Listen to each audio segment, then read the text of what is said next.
Posso?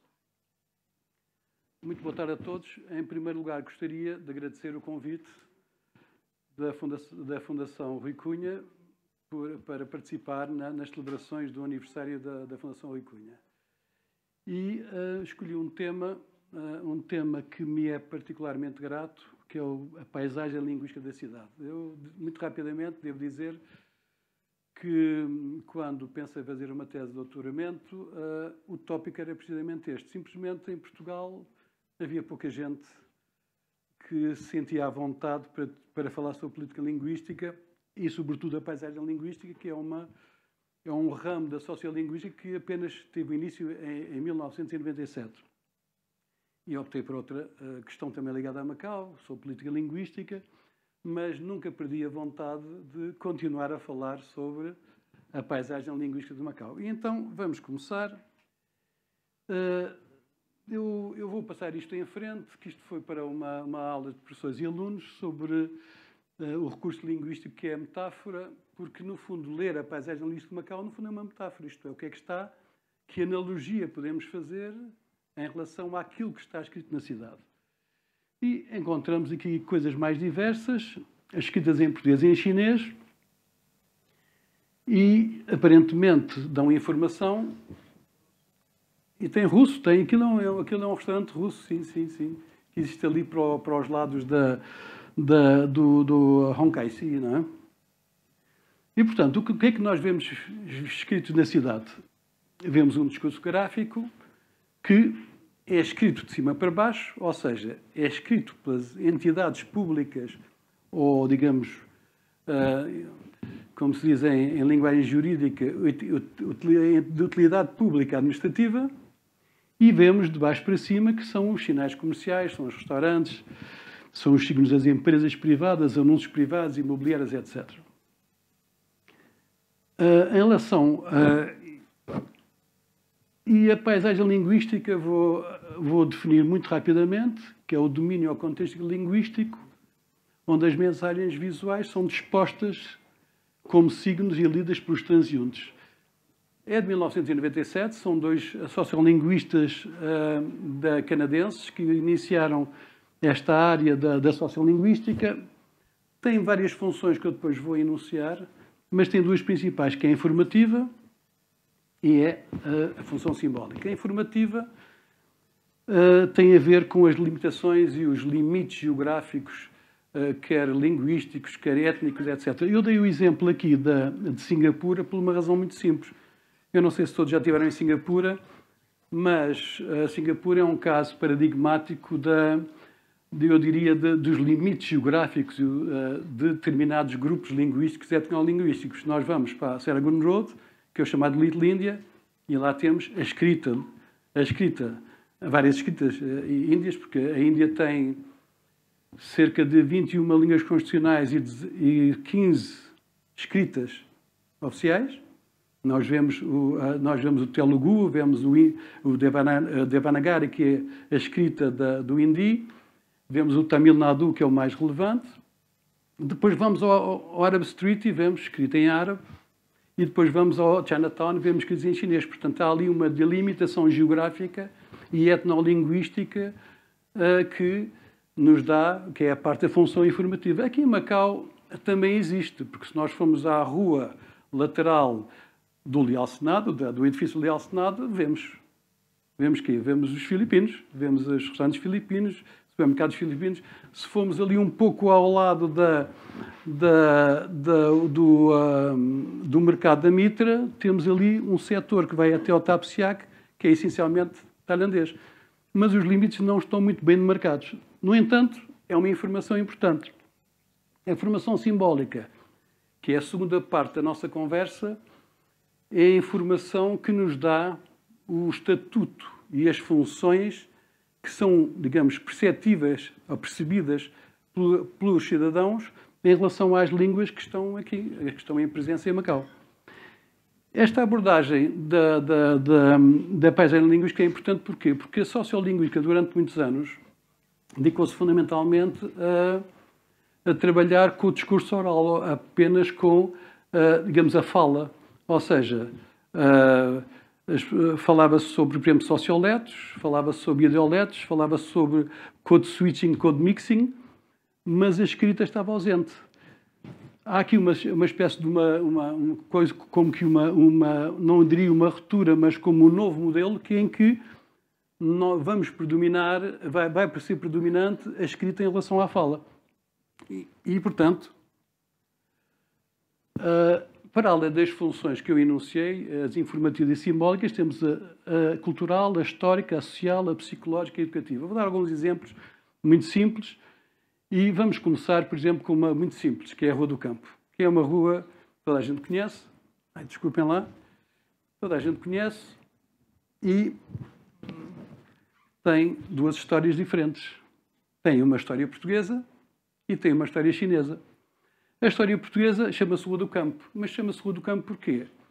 Porque vai desde o campo que existia ali ao pé onde é agora o clube militar, que se chamava Campo de São Francisco, até à porta do campo, que era na parte norte da muralha da Fortaleza do Monte. E, portanto, isso tudo era uma zona de campo. Os chineses chamam, como está ali, Soi Han Mei Kai, o que é que significa? Que existia uma zona da água, que a zona de água era formada como? Vinha das vertentes, quer da Fortaleza do Monte, quer da Guia, e criava uma vala extensa de água, que tinha ali uma zona que se chamava o Taichung Tao, que é uma zona que hoje em dia ninguém sabe onde é que estava localizada. Supõe-se que seja num sítio próximo onde está agora o Watsons, que era uma zona, era um poço importante. Isso faz todo o sentido pelo seguinte, porque se nós estudarmos essa zona toda, temos o bairro da Mitra, que em chinês significa a Horta dos Passarinhos. Havia uma horta. Depois vamos à Rua do Volongo, que é a Horta do Volongo, que se chamava assim a Horta do Volongo. E mais à frente, entretanto, à volta disto tudo, eu quando cheguei cá a Macau fiquei muito surpreendido, porque andei a passear pela cidade e nos números policiais, ao lado dos números policiais, havia o Cheng, havia... Exatamente. Existia o caractere chinês que falava de poço. Portanto, era importante, os bombeiros não tinham água, esta casa tem um poço. E, portanto, iam lá ao poço e tiravam água. Eu não sei em que momento, não foi o seu, do Leal Senado, em que foi eliminado o Cheng do poço do número policial. E isto é importante porquê? Porque quem conhece, aliás, há um percurso dos poços e há uma associação aqui de Macau, que é a Associação de História Oral, que fez um livro muito interessante sobre o percurso dos poços, que vai desde a cabeça do poço até para Capchau, até ao largo de Camões. E nós, se formos a ver, por exemplo, o Consulado-Geral de Portugal tem dois poços. A primeira vez que eu entrei no Consulado-Geral de Portugal, e a entrar pelo meio da porta principal, e a senhora disse-me assim, não entre por aí, entre pela porta lateral, porque a porta do meio vai diretamente ao poço, isso dá azar. E, portanto, eu entrei para a porta lateral. Portanto, e todas as casas do Tapeçá que têm poço, a Fundação Oriente tem dois poços, e, portanto, este é, digamos, o percurso dos poços, e atrás do Consulado-Geral de Portugal tem a calçada do Poço, que é a travessa estreita do Poço, ou como está escrito em chinês, travessa inclinada da água do Poço. Portanto, nós temos aqui uma história muito interessante, que é a história dos poços de água, e digamos que depois, no finais do século XIX, digamos, a Companhia das Águas, por isso simplesmente encanou aquilo tudo, e já neste momento não faz grande sentido, embora existam poços ainda, estão em inativos. Portanto, isto são duas histórias completamente diferentes. O Beco da Romã é um beco que me intriga particularmente. Ou talvez não.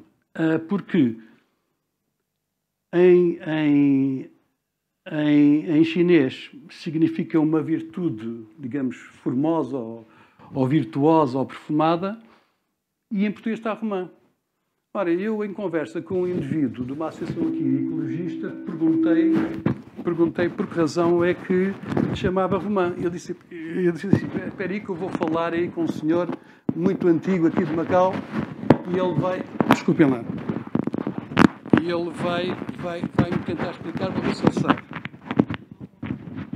E ele explicou-me que do Banco da China até ao início da Fortaleza do Monte havia um pomar de romanzeiras. Um pomar de romanzeiras. Que para mim foi uma grande surpresa. Cá está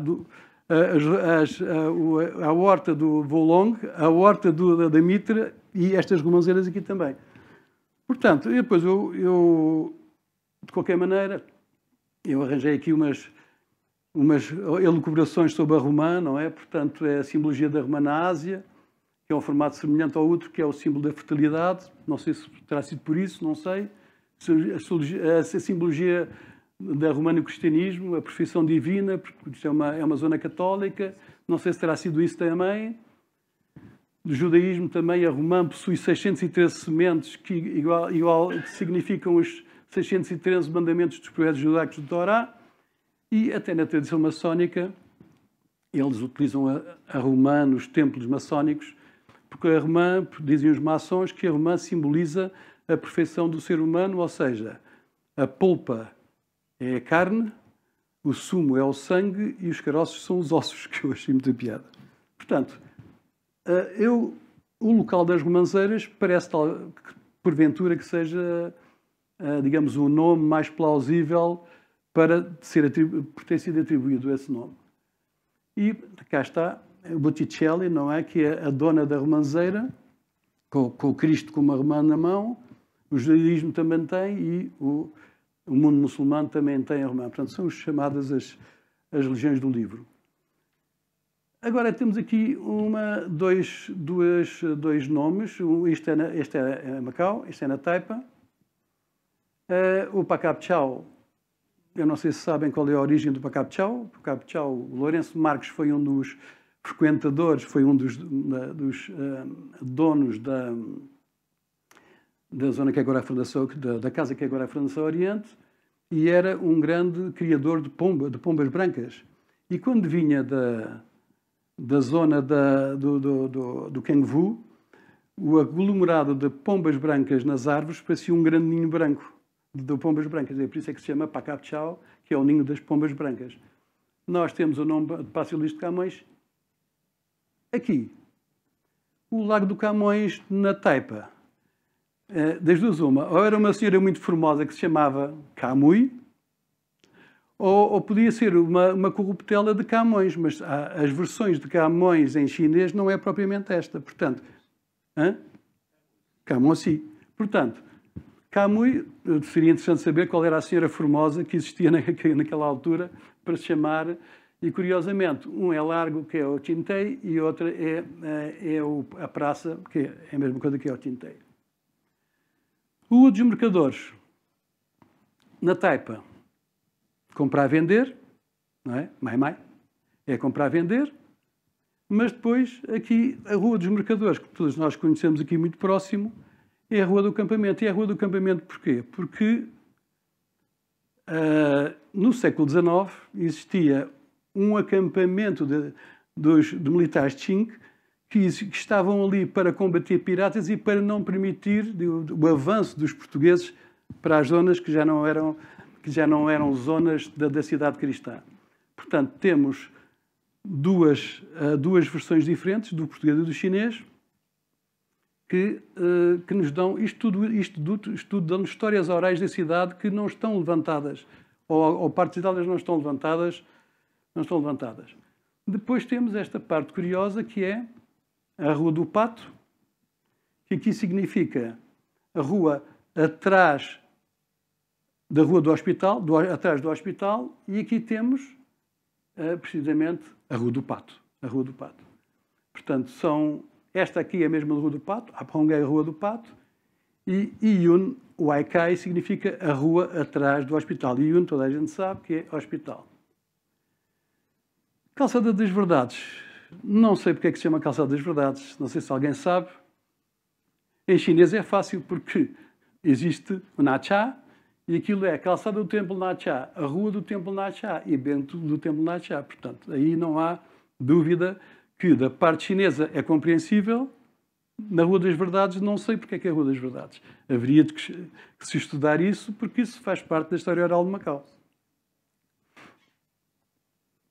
Certo? Agora, temos aqui várias ruas, algumas bastante óbvias e outras menos óbvias. A Horticosta é fácil, não é? O Cocitac Malô.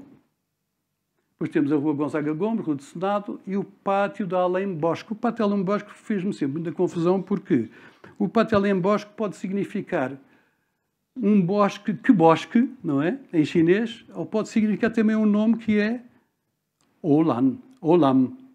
Não se sabe bem se é de um senhor que vivia ali, que eu já vou explicar aqui embaixo que isso podia ser possível, ou se é um pátio que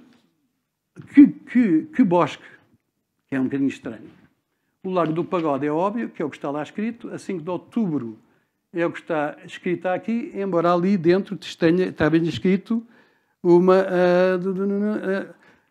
aqui está escrito Simon Kai, que era o nome original, que é de um tal Simão, a quem foi dado o nome para a rua. Rua dos Herbanários.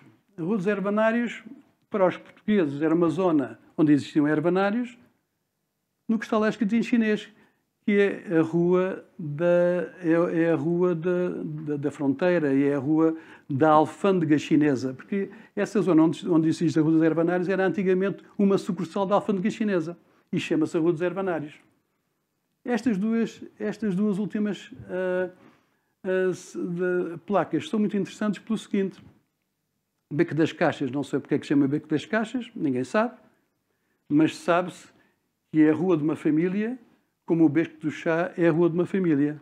Portanto, eu vou dar aqui os nomes das famílias chinesas, que é o Beco das Caixas, que é o Chong Kai Lei, e o Beco do Chá o Beco do Chá é Chan Kai Lei. Portanto, são becos em que as famílias viviam, digamos, pais, filhos, família, enfim, familiares viviam nesses becos e o nome era atribuído pela família. Portanto, o Beco do Chá é óbvio, seria óbvio se houvesse lá chá. Não há chá, não conheço nenhuma loja de chá, nunca vi uma loja de chá, mas é o beco da família Chan. Depois há polissemias, Beco da Pinga. Presumia-se que podiam ser pessoas que gostavam muito de beber, não é? Portanto, portugueses que havia lá. Mas a pinga não é isso. A pinga é aquela cana de bambu que as pessoas utilizavam para pôr nas extremidades para carregar depois as coisas aos ombros. Água, exatamente. Da fonte do Lilau ou de outros sítios, não é? Qualquer uma. Exatamente. Porque esta Chotoi significa palheiro, as zonas de ervas. E, portanto, compreende-se que aquilo seja uma zona de, sei lá, de alfaias, não é? Beco dos Cotovelos também é outra polissemia, porque, de facto, a rua tem a forma de Sao Chau. Portanto, é onde o cotovelo, da forma como está ordenada. Portanto, histórias diferentes de comunidades diferentes. Esta é mais complicada. Não é o caso, por exemplo, da Travessa da Boa Morte. A Travessa da Boa Morte, o que está ali escrito, Xie-Chang significa sarjeta. Sarjeta. E, portanto, não se percebe bem porque é que se chama Travessa da Boa Morte. Se havia uma sarjeta, compreende-se. Agora, que se chama Travessa da Boa Morte, alguém teria que explicar em português porque a adoção da Travessa da Boa Morte. Travessa do Calão. Talvez seja uma transliteração do chinês, porque em chinês chama-se Kalang, mas significa também casa fria, não é? Travessa das Venturas é relativamente mais fácil porque é aquilo que toda a gente conhece, aquele primeiro caractere que é o Fu, não é? Que é o Fu, digamos, o Fu exuberante, que atravessa das aventuras, portanto, é mais do que, ou melhor, digamos, a travessa da mais-ventura. A travessa do bem-estar. Este é muito simples, porque aqui este caractere significa milhões e este caractere significa seguro ou insegurança. Portanto, milhões em segurança, de facto, é de bem-estar. Não há dúvida que é de bem-estar. Do Sairro é que é um nome muito engraçado, porque o Sairro vem da palavra sarro, e o sarro pode significar várias coisas. Pode significar as borras do vinho, pode significar, quando uma pessoa está com febre, aquela parte menos simpática da língua, pode significar muita coisa, mas em chinês significa um pardal vermelho, que nós chamamos, em linguagem de ornitologia, o cardinal, ou cardeal. Portanto, porque Sairro, também não há explicação. Era importante fazer-se uma história oral sobre estas questões todas e perceber a razão do português e do chinês também. A escada do coxo é fácil, portanto, o que está lá escrito é pé partido, a escada do pé partido, portanto, isso aí não temos grande dúvida. O do Matapau também é relativamente simples, porque Matapau significa, em chinês, tangerina, e, portanto, é a Rua da Tangerina, ou das Tangerineiras, portanto, também é fácil. O Pátio da Canja é um mistério. O que está ali escrito é Wingon. O Wingon, nós conhecemos os grandes edifícios do Wingon em Hong Kong. Ora, o Wingon, existe o Wingon como cidade, quer ao sul de Fujian, quer na zona de Kaohsiung, em Taiwan. Das duas, ou existia uma excelente canja que vinha de pessoas de Fujian e que faziam lá canja, e eram pessoas da zona do Wingon, ou então não sei, não é? O Pátio da Agulha, o que está lá escrito é agulha prateada, também não se sabe qual é a razão porque se chama agulha prateada. No entanto, está correto, devia ser Pátio da Agulha Prateada, mas ninguém sabe qual é a razão porque se chama Pátio da Agulha. E agora, uma questão que eu me coloco é por que razão, como é que se colocam ou porquê é que se colocaram determinadas ruas com determinados nomes de pessoas importantes? Não é questão da pessoa ser relevante sob o ponto de vista histórico ou social, etc. É porquê naquela zona. Eu vou focar o caso mais simples, que é o caso do meu trisavô. O meu trisavô foi médico em Hong Kong. O meu trisavô nasceu em 1883, foi médico em Hong Kong até 1868, começou a ter criancinhas e resolveu vir para Macau. E ele, quando estava em Hong Kong, ele era médico, tinha uma pequena clínica, que isso está escrito em muitos sítios, embora o padre Manuel Teixeira dizia que ele tinha sido praticante de farmácia em Cantão, que estou farto-me dizer que não era nada disso, não era verdade, e vou explicar porque não é verdade, porque, entretanto, fui tentar perceber se existia em Hong Kong um registro dos estrangeiros por áreas profissionais. E fui à zona de Kowloon, aos serviços estrangeiros, e ele disse-me assim: caro amigo, qualquer pessoa possa dizer em Macau sobre o seu trisavô, ou sobre qualquer pessoa que vivesse até à guerra com os japoneses, pode dizer o que quiser, porque os japoneses queimaram todos os arquivos profissionais, não os comerciais, mas os profissionais, porque os profissionais têm aqui. O seu trisavô está registado como comerciante. Portanto, entretanto, isto é para explicar, quando ele veio para Macau, entretanto era um grande colecionador de selos e foi uma das pessoas que ajudou a que o Correio Marítimo de Macau tivesse os selos da colónia de Hong Kong, fossem utilizados os selos da colónia de Hong Kong, porque nós não tínhamos selos na altura. E foi convidado para ser o primeiro diretor dos Correios de Macau. E quando veio para Macau, em 68, ele já era, digamos, interinamente, quando estava em Hong Kong, mas depois tomou posse em 1868 como primeiro diretor dos Correios de Macau. E sempre recusou, muito amavelmente, estar ligado ao Senado, estar ligado às questões do governador, etc. E a sua preocupação como médico era Faichikei, Toisan, Haksá, e distribuir remédios e fazer consultas gratuitas. Isso parece que caiu mal numa certa comunidade de Macau, porque era uma pessoa ilustre, sócio fundador da Farmácia Popular, sócio fundador da APIM, etc. Então este homem anda ali com Faichikei, Toisan, etc.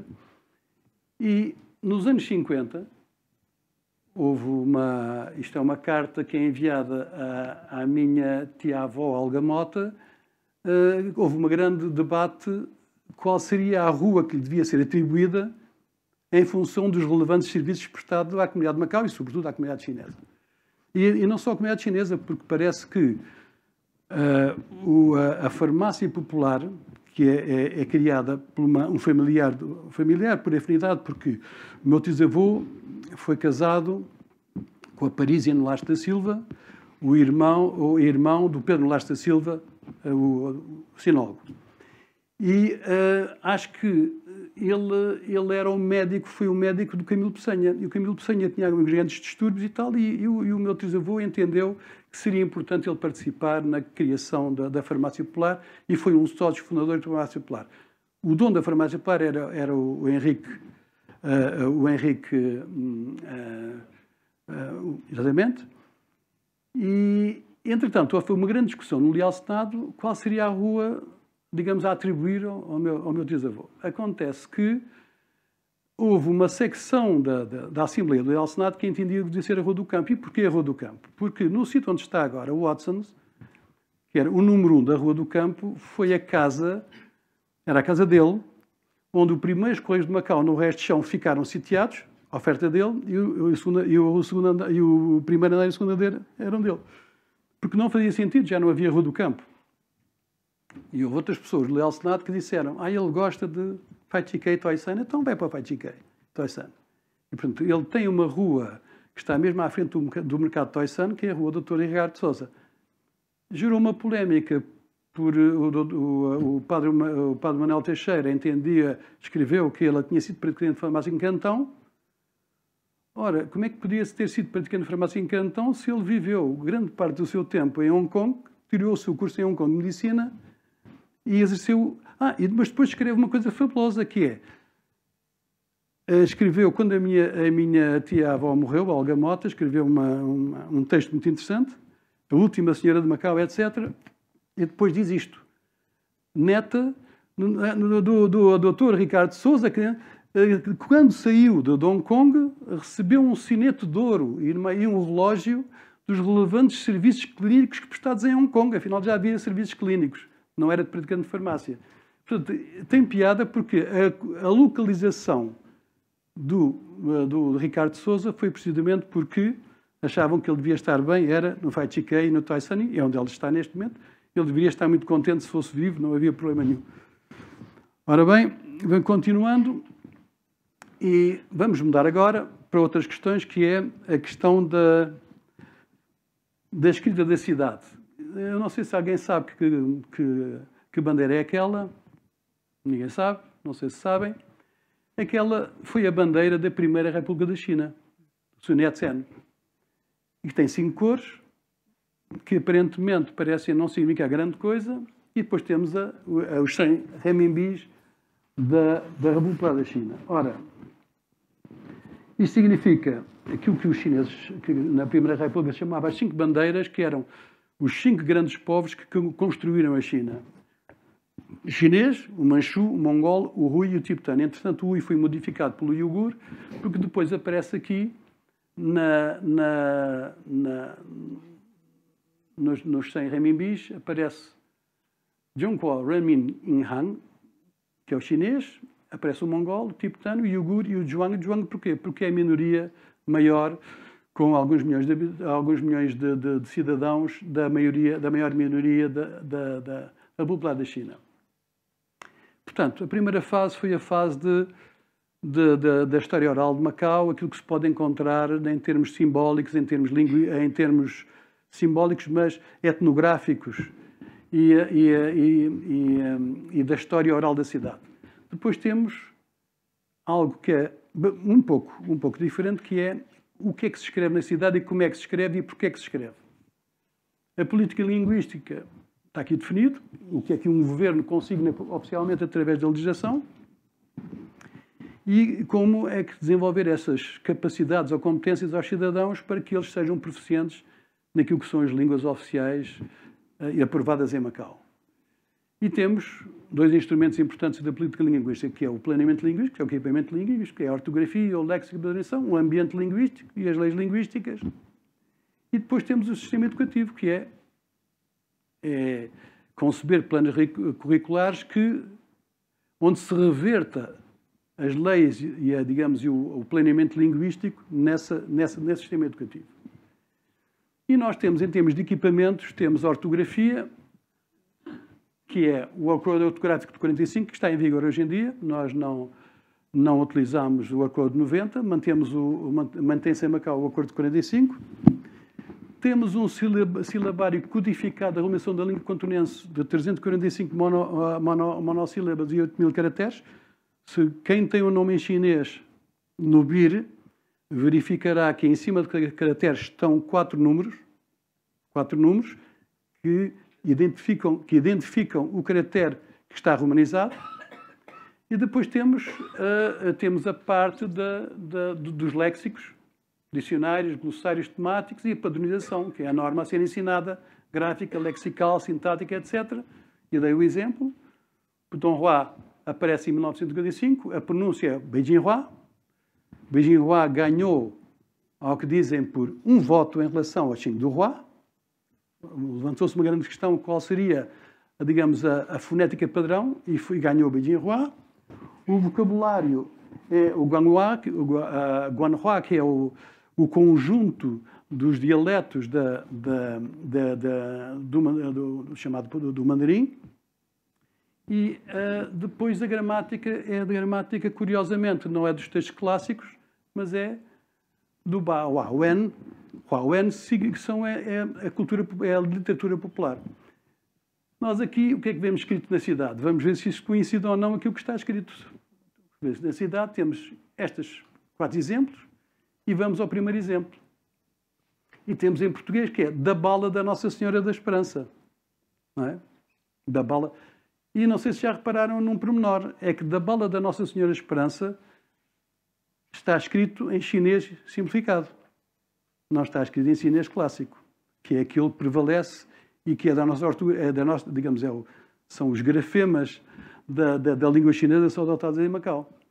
E, portanto, eu coloquei em Putonghua, coloquei em cantonense e vê-se que há ali um erro, que é da bala da Nossa Senhora da Esperança. Portanto, não houve, digamos, avaliação daquilo que está escrito, quando devia estar corretamente escrito em português e não está.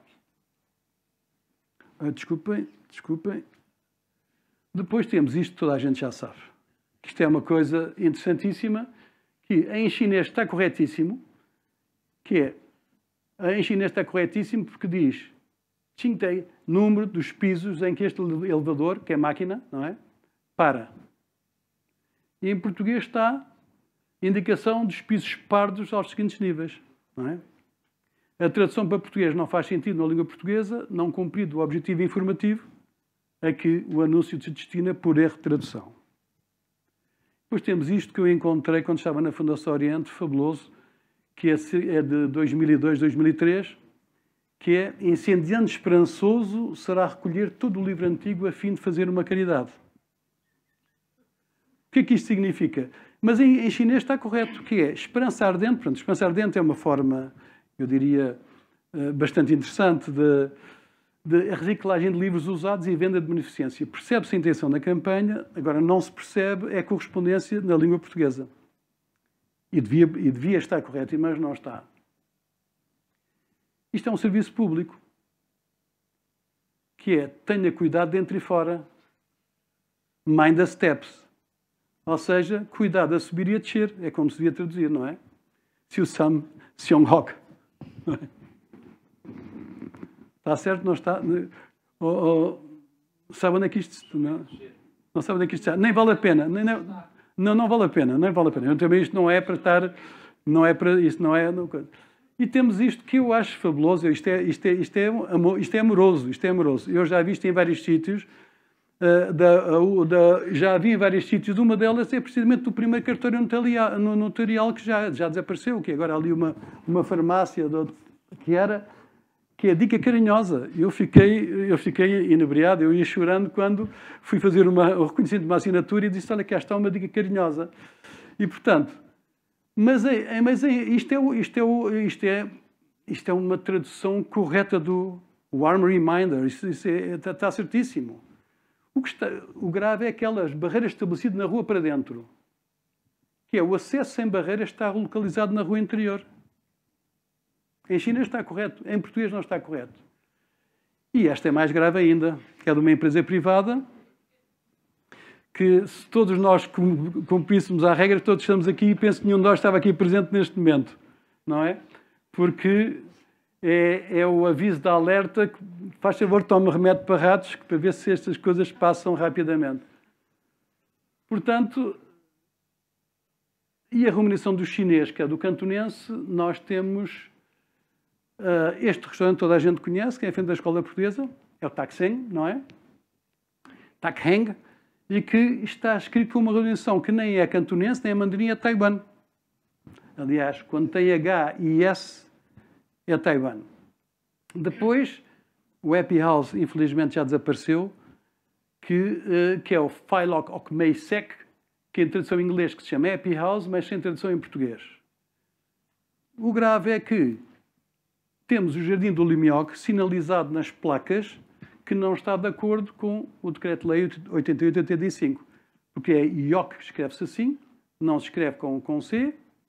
E Yutvá devia-se escrever Yutvá Hokchong, ou Colégio de Yutvá, e escreve-se, eu não sei qual é aquela remuneração, não fazem a mínima ideia, porque em Hong Kong há um problema grave. Nós temos uma remuneração apenas, que é o Decreto-Lei 85/88, mas em Hong Kong há 4 remunerações do cantonense. Há o cantonense do governo, há o cantonense da Associação de Linguistas de Hong Kong, há um outro que eu não sei como é que se chama, e depois há um quarto que é o Agiles. Portanto, são 4 remunerações diferentes. Nós só temos uma, e está num decreto-lei que é de 88, mas não é cumprido. E, finalmente, temos a bibliografia. O Manuel Basílio tem feito um trabalho excelente sobre as ruas de Macau e sobre os lugares de Macau, que tem sido... eu ando fascinado a ler, ainda continuo a ler, porque ele tem falado com pessoas, por exemplo, o caso do Lilau. O caso do Lilau, inicialmente chamava-se Apo Cheng, que é o poço da avó. Era o poço da avó. Porque era uma senhora velhinha que ficava muito triste quando via senhoras de uma certa idade usando as pingas, não é, para ir buscar água, e ela estava ali ao pé do poço e como estava sempre ali sentada, chamava-se Apo Cheng. Mas, no fundo, a palavra Lilau, há várias versões. Uma das versões que é a Baía do Sul e a Baía do Norte, não é? Portanto, está aqui a Baía do Norte, que é a nossa, que é o Pak Bai, e a outra é como é que era? Qual é a do Norte? A do Norte é do Lilau. E a do Sul é Namvan e Pak Van, que deu Lilau. Temos depois um artigo que temos a Catarina Domingos, que escreveu na Revista de Macau, um texto bastante interessante, que vai apanhando muitas coisas destas. Temos um texto escrito na expressão por um chinês. Temos um que é escrito por eu e a doutora Ana Paula Dias, que saiu numa revista em Portugal, sobre estas questões. E temos do Padre Manuel Teixeira. E temos um page das ruas de Macau, que é do Governo de Macau, que é do Instituto dos Assuntos Municipais, que tem lá muita informação interessante sobre isso. E pronto, olha, acabei em 45 minutos e agora podemos conversar sobre isto. Aqui o Sr. Arquiteto deve ter algumas histórias para contar também, e outras pessoas terão, e podemos falar sobre.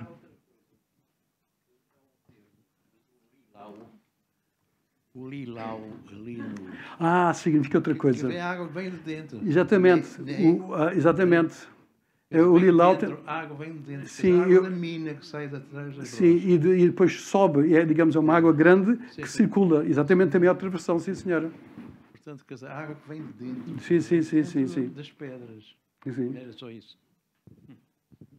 Quem é que tem algumas histórias para contar sobre Macau? Que eu estou interessado, estou sempre a aprender.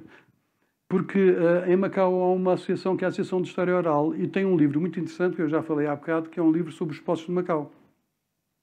E, por acaso, é dos poucos livros que está em cantonense e em português, em inglês.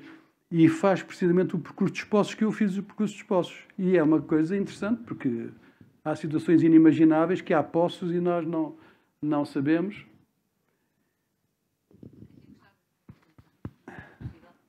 Sim. Agora vamos sentar. Pronto, queria dizer duas coisas só, que é, curiosamente, muitas vezes a versão inglesa está corretíssima e depois a versão portuguesa não está. E isso é uma coisa que nós vemos constantemente. E a outra coisa que eu queria dizer é que o modo como são apresentadas as coisas em português e noutras línguas, mas neste caso no português, tem a ver com a valoração simbólica que as comunidades têm também dentro do espaço, porque, na verdade, o facto de aparecer as coisas escritas em português de uma forma perfeitamente aleatória e que não faz muito sentido, de alguma forma denota essa valorização ou não valorização que existe das comunidades na cidade e no espaço. E não é só com o português, pronto, isto é uma coisa que acontece em termos de paisagem linguística em todos os lados, mas aqui como os exemplos são com o português, era isso que se me oferecia dizer e que acho que é um tópico que vale a pena explorar. Sim, eu fiquei um bocadinho retraído a falar sobre a política linguística de Macau, porque eu ando há anos a sugerir, por escritos e com conversas, que o Conselho de Educação devia ter digamos, uma comissão específica para estudar a política linguística de Macau, ou seja, claramente definir quais são os estatutos e as funções das línguas de Macau, e aqui são muito fáceis de dizer quais são as principais, que é o chinês cantonense, é o chinês putonghua, é o português e é o inglês. E como é que isso só pode haver uma política linguística quando essas línguas, estatuto e funções, são revertidas para o sistema educativo. Nós tivemos a lei de 91, que é uma lei que cria uma lei quadro sobre o sistema educativo de Macau, mas, no entanto, e que obrigava que a segunda língua oficial fosse a língua obrigatória, nunca foi. Em 2006, a língua portuguesa é completamente arredada e é uma língua opcional, a par do inglês ou do tagalo ou de outra qualquer. Portanto, a questão é esta, em Macau não houve uma política linguística vertida para o sistema educativo. Isso tem raízes muito, muito antigas, nós podíamos falar sobre isso, estivemos aqui em 10 lições sobre isso, e essa é a questão preocupante, porque eu não sei se ainda estão em vigor, houve legislação que obrigava que as empresas, nos seus dísticos, tivessem a versão portuguesa e a versão chinesa. Eu não apresentei isto aqui porque iria demorar muito tempo. Há placas só em chinês, há placas em chinês e em português, há placas só em romanizado do cantonense, que não é a romanização oficial. Isto, portanto, é uma balbúrdia enorme. E depois, para além das corruptelas do português e para além das más traduções do chinês para o inglês que não falamos. Eu vi uma vez Sengpo, que está na Taipa, traduziram, sabe por quando? São Paulo, Sengpo. Sengpo significa rico, riqueza, não é?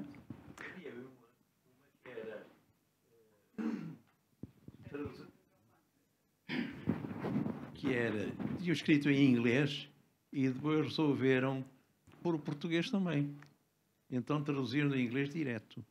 Então era o Times Square, Times Square Watch Company. Portanto, tempo quadrado, relógio companhia. Estava aí na Rua do Campo. Foi pena não viste essa. Não, mas eu vi uma que para mim me surpreendeu bastante e que a Tribuna de Macau, durante muitos anos, editava algumas placas interessantes comerciais. Mas aquela que mais me fascinou até hoje, quando eu cheguei em 83, ia a passar na rua principal, como é que é? A rua Samalô. Dizia, um cabeleireiro dizia assim: lavar a cabeça 30 patacas, cortar a cabeça 50 patacas. Essa fascinou-me, porque essa foi das mais interessantes que eu vi. Hã? Não, e eu vivi ao lado da loja dos passarinhos quadrúpedes. Passarinhos e quadrúpedes. E quadrúpedes. Exatamente, e quadrúpedes. Que é ali, que é Fernão Mendes Pinto, que eu vivi no Poussenho, onde moravam marreiros. Portanto, eu vi coisas interessantes.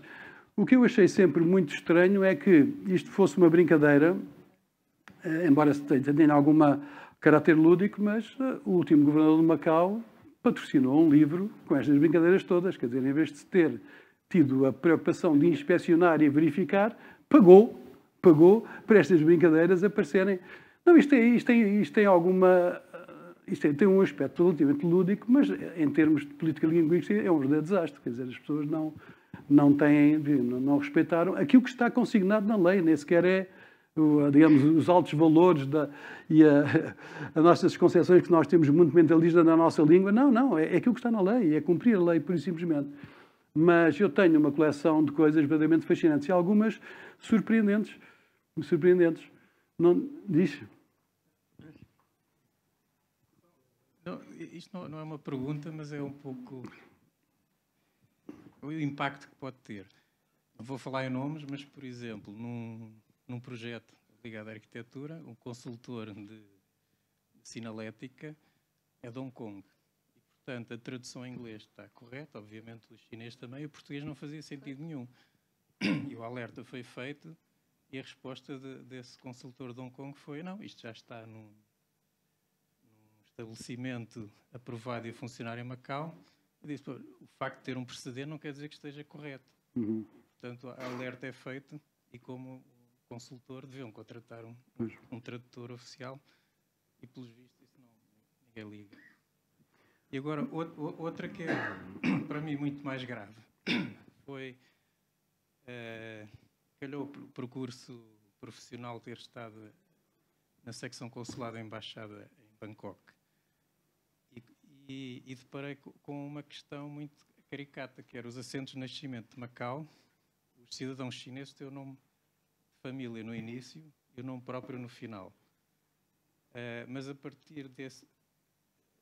Antes de 85, que é quando entra em vigor o tal código dos caracteres, o nosso assento dizia apelido. Depois tinha aquele nome e nome próprio que identificava. Quando introduziram os caracteres, deixou de haver espaço na folha A4 e o nome passou a ser corrido. E a partir daí passámos a ter passaportes portugueses emitidos com o nome próprio no final e o apelido no início. E disse assim, isto é uma coisa que eu não consigo entender, como é que a administração portuguesa... Eu disse, então um cidadão está a residir aqui, vai à imigração e mostra o passaporte anterior a dizer que o nome próprio é Fong, o apelido é Fong, e agora vai lá para passar o visto para o novo passaporte e agora o Fong é o nome próprio. Isto é louco. Nunca houve, e quando contactamos a Conservatórios de Registros Centrais, diz, não, em Portugal o primeiro é o nome próprio e o último é que é o apelido. Pois. O impacto que isto vai ter depois é do outro lado, porque quando os CIM emitiam os passaportes, sabiam perfeitamente que aquele era o nome, o que é o apelido, que é o nome próprio no nome chinês. Quando é transferido para Portugal depois de 99, a lei portuguesa diz que os primeiros é o nome próprio e o último é o apelido, ficou tudo de pernas. Então, quando o senhor vem para casar, fica naquela situação caricata que tem o apelido dele, depois o nome próprio e depois o apelido do cônjuge. Olha, é um nó absoluto. Portanto, de facto, não entendo como é que a administração nessa transição... Eu creio que há erros que vêm do passado. Eu não queria entrar muito nisto, porque depois começaríamos a falar em política linguística que vem desde o século XIX. Aliás, a grande iniciativa educativa foi em finais do século XIX, quando o Leal Senato resolveu criar as escolas luso-chinesas. Em 46, O governo de Salazar, por isso mesmo, não, isto entra tudo aqui no sistema educativo nacional e vamos acabar com o chinês. Portanto, foi o que eu disse. Porque naquela altura, as escolas aos chineses ensinavam chinês e português. Depois, o português foi diminuindo. O chinês deixou de ser falado depois. Aliás, a doutora Edith Silva, numa entrevista muito interessante, disse: quando eu estava no liceu, eu era a única pessoa que estudava chinês. Mais ninguém mais estudava chinês. Era o Luís Gonzaga Gomes, que era o professor dela. E ela, eu tive que estudar chinês porque o meu namorado é chinês, ele só podia mandar bilhetinhos em chinês, não havia outra hipótese, não é? Não, ela disse isto. Porque, mas não era obrigatório o chinês. Eu, quando cheguei cá a Macau, em 83, fui à escola primária oficial, no Tapsiac, disse: quantas aulas há de chinês? Nenhuma. Fui ao liceu, que era à frente onde é a escola portuguesa, primeiro ciclo, quantas aulas há de chinês para as minhas filhas? Nenhuma. Disse: então elas na rua falam o quê? Francês? Inglês? Ninguém fala inglês? Como é que é? Pois é, não há. Portanto, pois é, não há. Quer dizer, isto não se compreende que só 446 anos depois é que a língua portuguesa, a chinesa é oficializada. Eu estive no grupo de ligação de 90 a 94 e nós até dissemos, aliás, nós não podemos, eu tinha toda a razão, o que nós dourámos a pílula foi dizendo, não, vamos enfatizar o bilinguismo.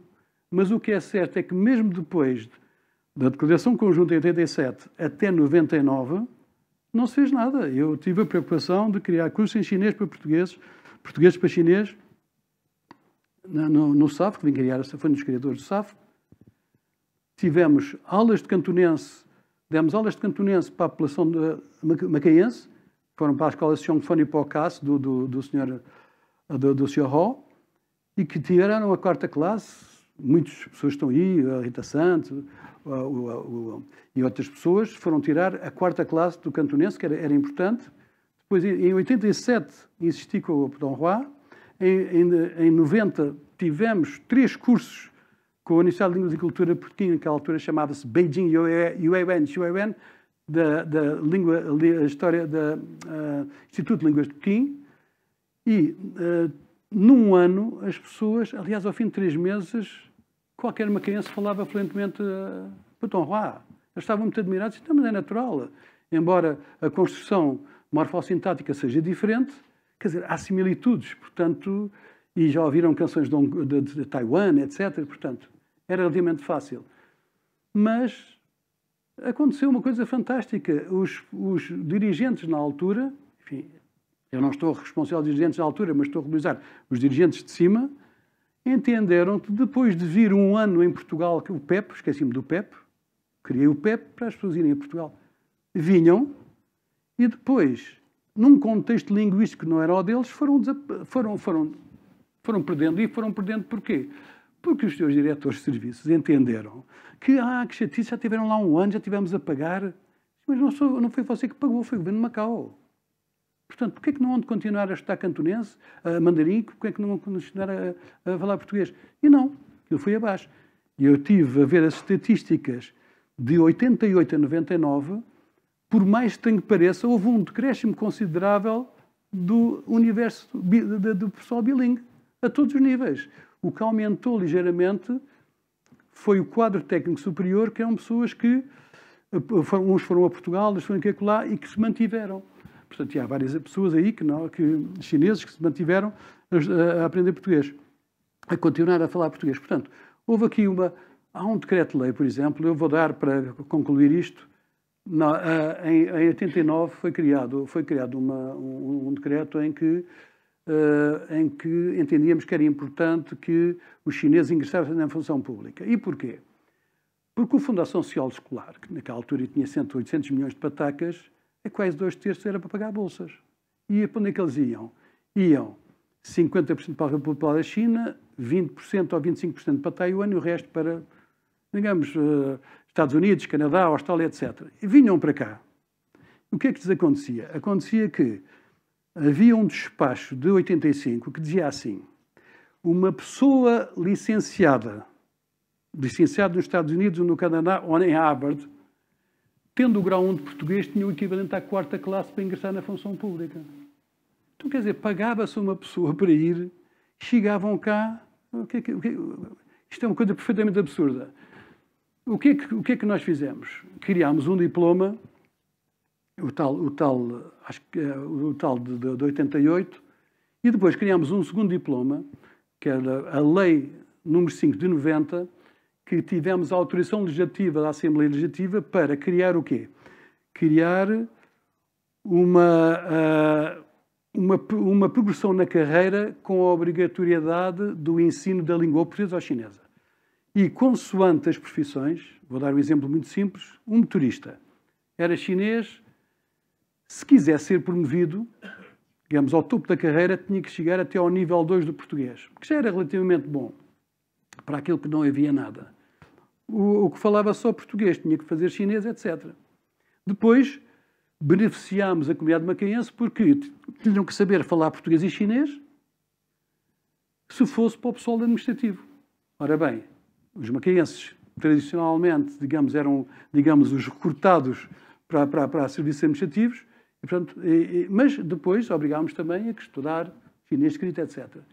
Essa lei, que é uma lei da Assembleia Legislativa de Macau, nunca foi cumprida por ninguém, exceto pelas forças de segurança, que ainda têm cursos de formação de iniciação para entrar, estudando português, e cursos de promoção em português. Ainda dizem esquerda, direita, volver, parar, etc. Foram os únicos, porque nenhum serviço público cumpriu uma lei da Assembleia. Isto devia ser a Assembleia que devia fiscalizar isso. Então, está cumprido ou não? Cumpre-se ou não se cumpre a lei número 5 de 90? Ninguém cumpriu. Portanto, há aqui erros acumulados e nós não podemos culpar o governo que veio depois de 99 do que está a acontecer, porque tivemos os instrumentos jurídicos todos para que tivéssemos pelo menos uma administração pública bilíngue até 99. Não tivemos, não há nada a fazer. Depois de 99, aconteceu, enfim, há ali um aspecto menos simpático, que é a Lei Quadro de 2006 retira pura e simplesmente a língua portuguesa como uma língua obrigatória de ensino nas escolas. Não, o que é estranho é isto, se as escolas fossem privadas, agora, há 80% das escolas que entram no sistema escolar gratuito pago pelo Governo de Macau. Portanto, deviam haver uma contrapartida, que é a pessoa, pura e simplesmente, quer o subsídio, e a alternativa é dizer a língua oficial. Ora, isso não aconteceu e continua a não acontecer e, portanto, estamos no estado em que estamos. E não há grande saída, não há grande saída. Isto para concluir, eu há uns tempos fui aí a um seminário que me convidaram e sobre o ensino superior, promovido pelo GAES. Eu fui diretor do GAES durante 4 anos e falaram naquelas histórias de aqui um aumento do número de falantes de português, do número de aprendizantes, de aprendentes de português. E eu fiquei um bocadinho... Eu disse, olha, desculpem, mas eu devo confessar que há aqui uma disparidade entre os números que os senhores estão a dar e aquilo que é efetivamente a proficiência da língua portuguesa. E porque eu não compreendo, por exemplo, que uma pessoa que vai para um curso de Direito sem saber falar português, isto tem que ser, digamos, a montante. Isto é, cria-se cerca de 20 a 30 alunos por ano, paga-se bem e dizer este senhor vai, se quiser ir para Direito ou se quiser ir para Interpretador, vai receber do governo X para estudar português, se quiser prosseguir esta carreira. Ou se os pais quiserem, eventualmente. Porque não é à boca de uma universidade, sobretudo em Direito, que uma pessoa vai ter proficiência. O quê? Jurisprudência, doutrina, depois não é possível, não pode ir, não tem, é muito difícil. Então, nós portugueses, que temos, somos nativos da língua portuguesa, temos dificuldades, quanto mais uma pessoa que vai aprender português estudando Direito. Como é que vai às fontes do Direito, à doutrina e à jurisprudência? Não vai. Eu tenho muita dificuldade em perceber isso. Mas isso era possível fazer, foi sempre possível fazer. E foram escritas, digamos, opiniões, foram escritas pareceres sobre esse assunto, mas...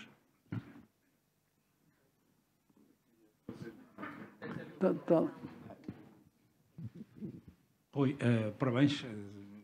foi excelente como ilustração. Eu tinha uma pequena anedota para contar relativamente à tradução, mas também tinha uma pergunta para fazer. Relativamente à história de Macau e à compreensão da história de Macau, penso que consideras que a toponímia em chinês traduz muito da realidade histórica de Macau, ou traduzirá mais do que a toponímia em português, certo ou não? É certo. Eu penso que a toponímia de Macau, eu penso que é um pouco a história, eu diria, a história oral da comunidade chinesa. Não é uma história, digamos, eu diria... Oficial. É uma história oficial, é uma história, digamos, oral da comunidade, digamos, de pessoas que são filhos de pescadores, são pessoas que vieram... Não, embora haja um segmento de pessoas, dinheiro, aliás, aqueles becos das famílias são pessoas com dinheiro, não é? Mas essencialmente não é, digamos, uma história oficial, não é? Há várias histórias oficiais, não há só uma história oficial, não há uma história única, e as pessoas têm a mania que há uma história única, não há sempre mais do que uma história, não há uma história única, e é engraçado que vê-se pela Rua do Campo que há duas histórias sobre aquela história. E, portanto, acho que não é uma história oficial. As histórias oficiais são outras, é que se nós nos ofereceram isto ou isto... Não ofereceram isso. O foro de chão é um arrendamento, ou eu pago a renda de casa. Portanto, o patrão é a pessoa que é o dono da casa, e eu sou o arrendatário. Portanto, aí não há dúvidas. As pessoas, não, isto foi cedido. Não, foi cedido numa altura grave, que foi na altura de uma coisa que é... Há um decreto que oferece, não é? Oferece na altura da Guerra do Ópio, foi das civilizações mais miseráveis da história da humanidade, os ingleses, que era a maior potência colonial e a menor potência militar e económica, que subjugou uma nação inteira e não fez só isso, não só subjugar e vender ópio. Na Segunda Guerra do Ópio fez mais do que isso, bombardeou o Palácio de Verão e roubou tudo aquilo que pôde roubar na Cidade Proibida. Os ingleses andam muito esquecidos da história, que é outra história, não é? Não é a história única, é outra história, mas isso é outra história. Eu não posso deixar de referir, já que citaste alguns exemplos da tradução, uma tradução que esteve durante uns meses num hotel aqui perto, não vou dizer qual, mas esteve durante uns meses, uma tradução extremamente curiosa que releva para a filosofia, acho eu, porque a tradução dizia mente a sua cabeça, como tradução direta de mind your head. Está lembrado do inglês lookout, a pessoa põe a cabeça de fora e depois o comboio corta-lhe a cabeça, não é? Lookout. O lookout é cuidado, não é põe olho para fora, não é? Muito bem, mas excelente este esclarecimento relativamente Não, eu por acaso, eu fico fascinado porque nós agora, como estamos em confinamento, nós fomos agora para Foshan e tivemos aqui 1 ano e meio, eu e a Ana andámos a percorrer e a tirar fotografias, tudo e mais alguma coisa. E houve percursos que eu já não me lembrava e depois chegava à casa e ao computador e punha em chinês. Olha que engraçado esta história, não é? Eu tenho várias histórias, eu apenas contei algumas, porque há algumas que são verdadeiramente fascinantes e compreende-se um bocadinho o sentido da cidade, não é? Que é muito interessante. E isso é um desafio que eu coloco às pessoas, é andarem pela rua e verem o beco do caracol, o beco do gafanhoto, o beco da erva, e depois tentarmos saber porque é que é o beco do caracol, não é? Porque é que é o beco da erva. Da erva é suspeito, não é? É melhor não perguntar porque é que é o beco da erva, não é? Está-se a ouvir? Tá. Desculpa. A curiosidade que eu tenho, se acha que as paredes pichadas com grafites, seja com citações, frases originais ou até símbolos, se fazem parte da paisagem linguística? É uma linguagem simbólica para todos os efeitos. É uma paisagem linguística. Simplesmente isso entra parte mais se calhar na semiótica, não é? Não sei. É difícil. Eu vejo que há muitas paredes da cidade que fazem lembrar um bocado o Vils e são melhores que o Vils.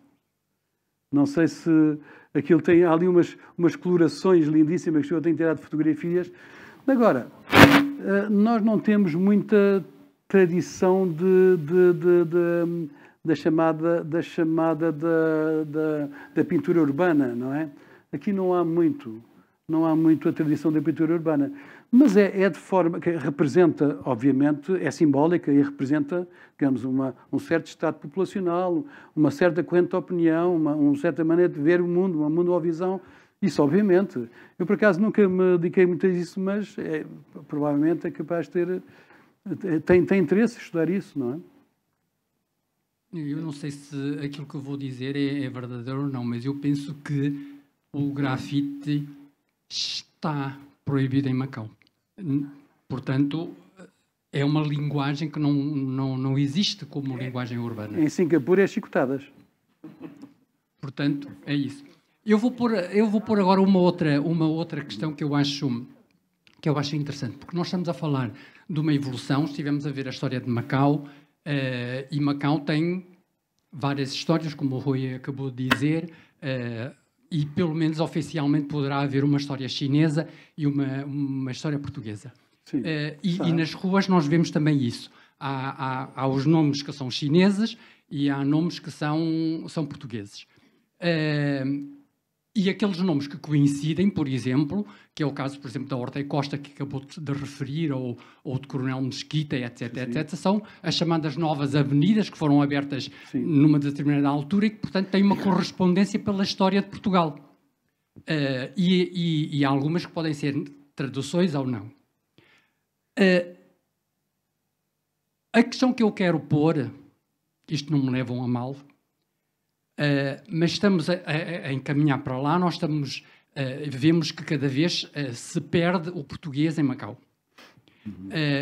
E há bocado eu falei na história do Coronel Mesquita. Acham que passados os 50 anos a Coronel Mesquita vai existir? Pela história de quem foi Coronel Mesquita? Da mesma forma que eu ponho Ferreira do Amaral? Sim. Essa é capaz de aparecer. Percebem? Portanto, o que eu quero dizer é uma história, mas há história e há história. Isto é, se nós... portanto, é esta a pergunta. E se eventualmente, se nós não falarmos em nomes, portanto, desses nomes que é a história de Coronel Mesquita ou de Ferreira do Amaral, as outras que o Rui nos pôs, que não têm paralelo, eventualmente o nome em português se vai perder. Eu tenho uma opinião que é muito clara. E, por acaso, não é negativista. Eu fiquei muito surpreendido. Eu vou falar do Soluçou, não é por qualquer relação política com o Soluçou, nem com nada disto. É por aquilo que ele objetivamente disse. Na Assembleia Legislativa, houve alguns senhores da Assembleia Legislativa, são aqueles mais papistas que o Papa. Quer dizer, que uma coisa é o poder local, outra coisa é o poder do Governo Central. O Governo Central tem uma visão do mundo, olha para o mundo como se fosse a Google e depois diz assim, isto é importante, vou fazer isto, vou fazer aquilo. E não estão muito preocupados com estas minudezas que nós, às vezes, os políticos de Macau estão preocupados. É meu. É porque está aqui, geralmente, isto... E, entretanto, houve uns senhores que disseram vamos acabar com as ruas, com os nomes colonialistas. E o Soluçou disse uma coisa muito simples, que foi isto. Meus amigos, Macau tem a história que tem, como qualquer país tem a história que tem. E, portanto, isto deve continuar, porque isto faz parte da história. É esta história que tem boa e que tem má, que é a história de Macau. E, portanto, nós não nos devemos libertar disso. E eu, se fosse ao Soluçou, dizia assim, então, por que razão é que no Japão ainda se escreve com os caracteres chineses e na Coreia do Sul. Curiosamente, a Coreia do Norte aboliu os caracteres chineses e está mais próximo ideologicamente da China. Mas o Japão e a Coreia mantêm os caracteres chineses. Eu, quando vou, vejo lá soi, shui. Isto está escrito em chinês, não está escrito nem em hiragana, nem em katakana. Exatamente. Portanto, eu acho que a questão da história... há um livro muito interessante do Marc Ferro que se chama A Cegueira na História. E a cegueira na história é uma cegueira política, é uma cegueira religiosa, etc. E as pessoas esquecem-se que não há, digamos, as pessoas permutaram ao longo dos séculos, ao longo dos milénios, as suas culturas, as suas línguas, os seus casamentos, e que não há... Sobre que magistério moral nós podemos dizer que temos uma cultura pura? Nós temos uma cultura sempre assimilada com qualquer coisa. São os portugueses, são os árabes, são os africanos, são tudo e mais alguma coisa. Alanos, suevos, vândalos, romanos, etc., gregos, etc. E a China é a mesma coisa. Eu uma vez perguntei a uma menina chinesa qual é o poeta chinês mais que você considera que o maior poeta chinês. E ela disse, é o Li Bai. E eu disse, mas o Li Bai não é chinês. É. Não, o Li Bai nasceu no Quirguistão. O Li Bai não é chinês. Isto foi uma atitude provocatória. Portanto, a China, não vou discutir as questões que têm a ver com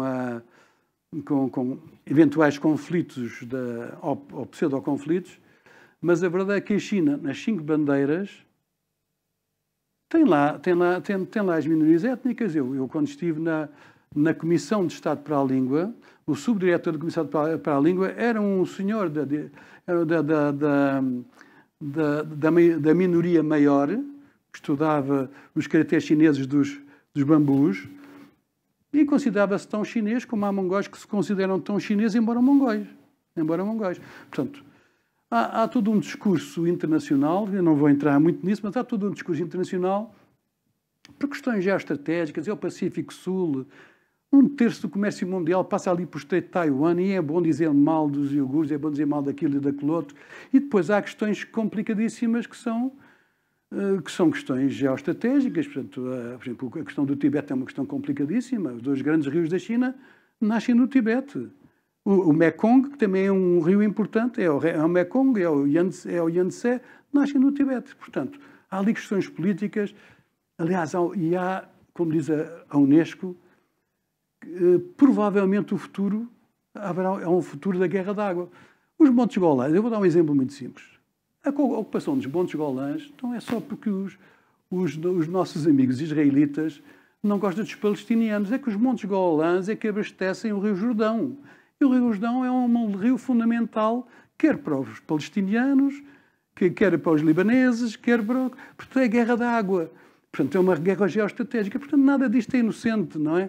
E, portanto, quando andamos aqui tapar com o sol com a peneira, quando as questões que são mais complexas, temos que analisar tudo no seu conjunto. Bem, não posso mexer. E, portanto, não há uma história única, há várias histórias. E o que é interessante em Macau é que nós podemos ter sobreposições de histórias e que é preciso levantar. E isso não está feito, não está a ser feito. Mais alguma questão?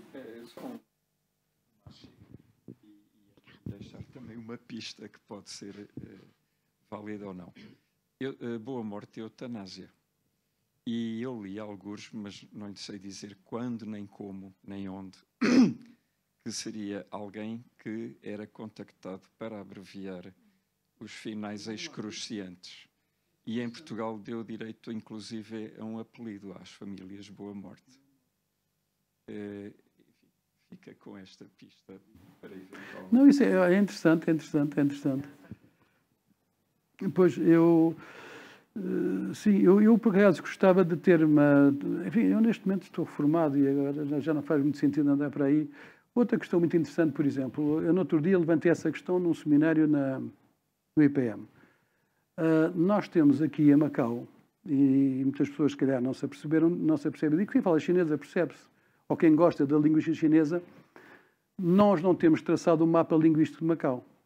E o mapa linguístico chinês de Macau. Porque nós vamos no autocarro e vamos falar Aka, Kajiahua.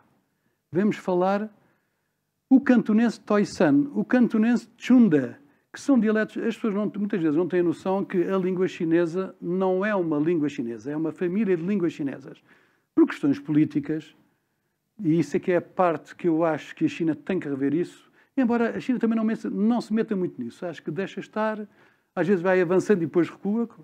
Em 2010 houve um senhor do secretário-geral do Partido Comunista da província de Cantão que resolveu tirar Guangzhou TV, Guangdong TV, em cantonense ou em mandarim. Vieram não sei quantos milhões de pessoas para a rua, com um cartaz que eu tenho lá em casa, que diz, vou dizer em português, os cidadãos de Cantão falam cantonense. Se não falas nem entendes, volta para a tua aldeia natal. Passado 2 dias, todas as televisões de Hong Kong que falavam, tinham cantonense como primeira língua, voltaram a funcionar normalmente. Portanto, e o que é interessante é que, por exemplo, o Putonghua, eu perguntava às minhas alunas, que língua que você fala? Qual é a sua língua materna? E ela diz, é o Putonghua. Disse, não é de certeza. E a sua língua? É o Harbin Hua ou Tianjin Hua.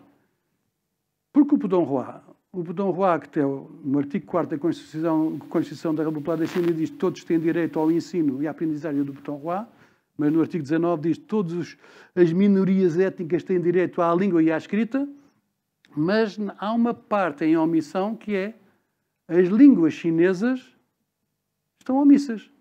Ou seja, o Putonghua, que não é uma língua, é a língua nacional, o Putonghua, que é a língua comum, mas não existem nativos da língua, isto é, ninguém nasce a falar Putonghua. Uma pessoa fala Tianjin Hua, fala Henan Hua, fala Dalian Hua. Pois isso, essa já é outra questão. São os 7 grupos linguísticos chineses. São os 7 grupos linguísticos chineses. E porquê é que existem 7 grupos linguísticos chineses? Porque do Rio Amarelo para baixo, da zona que vai, que ia de Hanoi até Xangai, eram os chamados os povos Yue, o Nan-Yue. Esses povos Nan-Yue tinham línguas próprias que depois, com os chineses do norte, se misturaram com o sul. O que aconteceu com o Império Romano? E temos o quê? Temos o Xangai Hua, que é o Yu Hua, temos o Kajia Hua, temos o Yue-Yu, depois temos o Fujian, de norte e sul, também há aqui, Taiwan, depois temos o Xian, depois temos o Gan, e depois temos na parte de cima, temos o Beifan-Hua, que é o conjunto de dialetos do mandarim, que é uma língua com dialetos. Digamos, os sinólogos linguistas chineses dizem que as variantes dialetais dentro do próprio mandarim podem ir de 315 a 1217. Vou-vos dar um exemplo muito simples. O pai da China moderna, o senhor que disse que não importa a cor do gato desde que apanhe ratos, sabem quem é?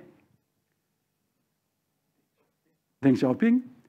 Ele é de uma pequena cidade que se chama Ganghan, na província de Sichuan. O que dizem as pessoas é que, por vezes, nos conselhos de ministros, havia um tradutor intérprete de Putonghua para Ganghua, porque não se percebia o mandarim.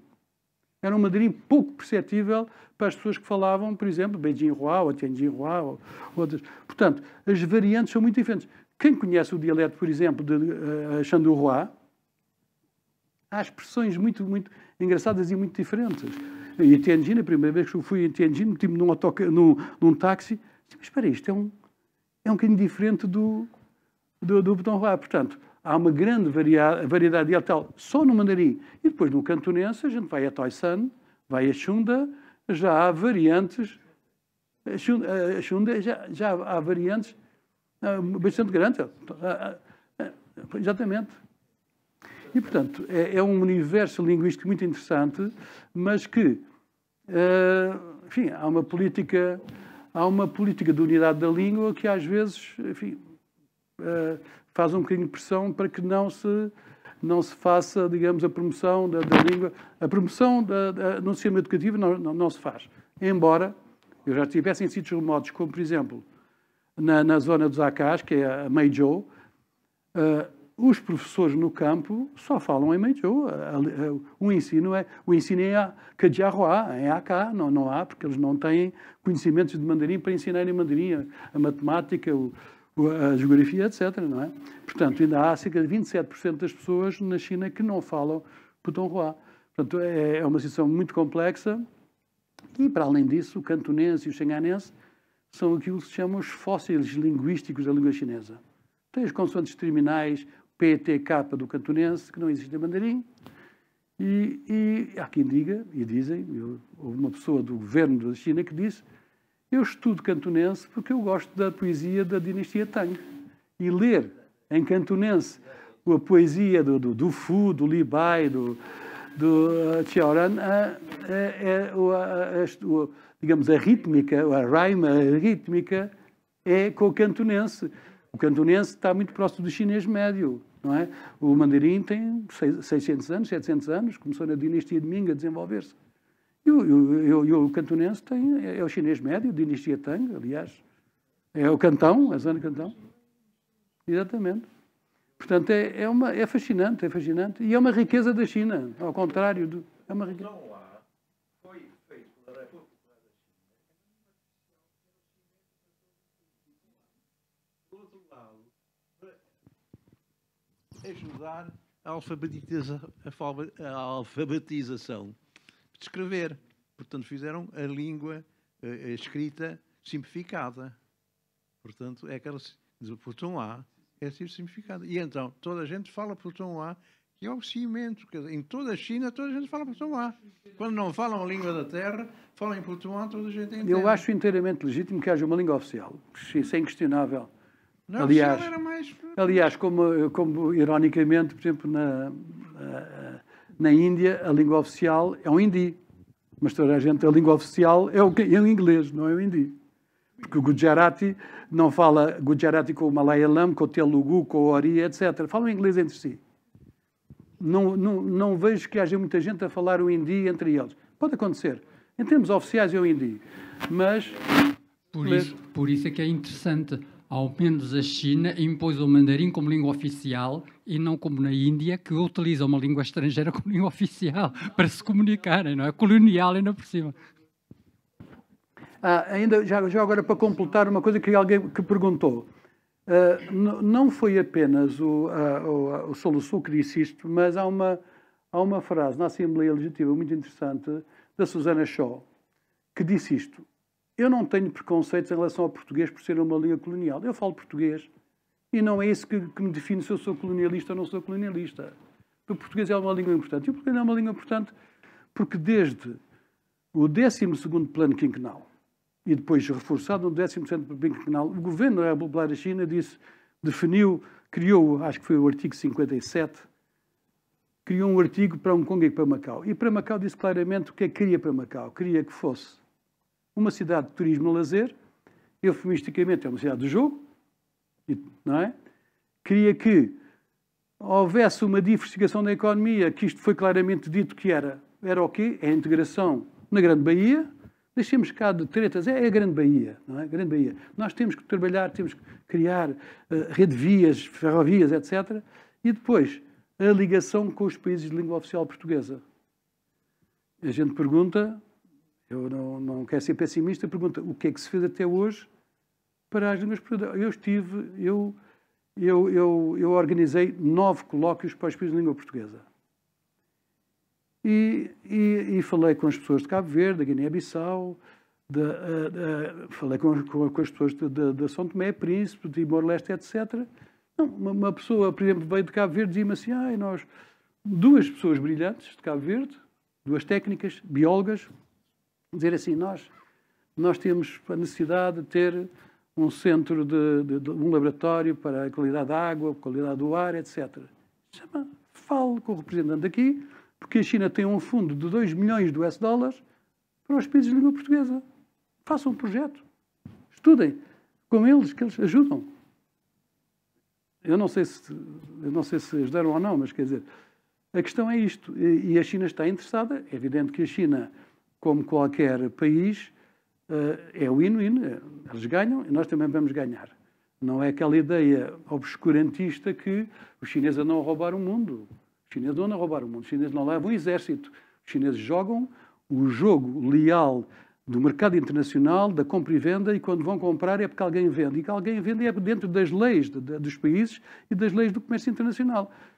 E agora estes mitos lá em Portugal, quer dizer, agora em Portugal as pessoas têm esse tipo de conversa que eu acho estranho, quando a 60% da banca está na mão dos espanhóis.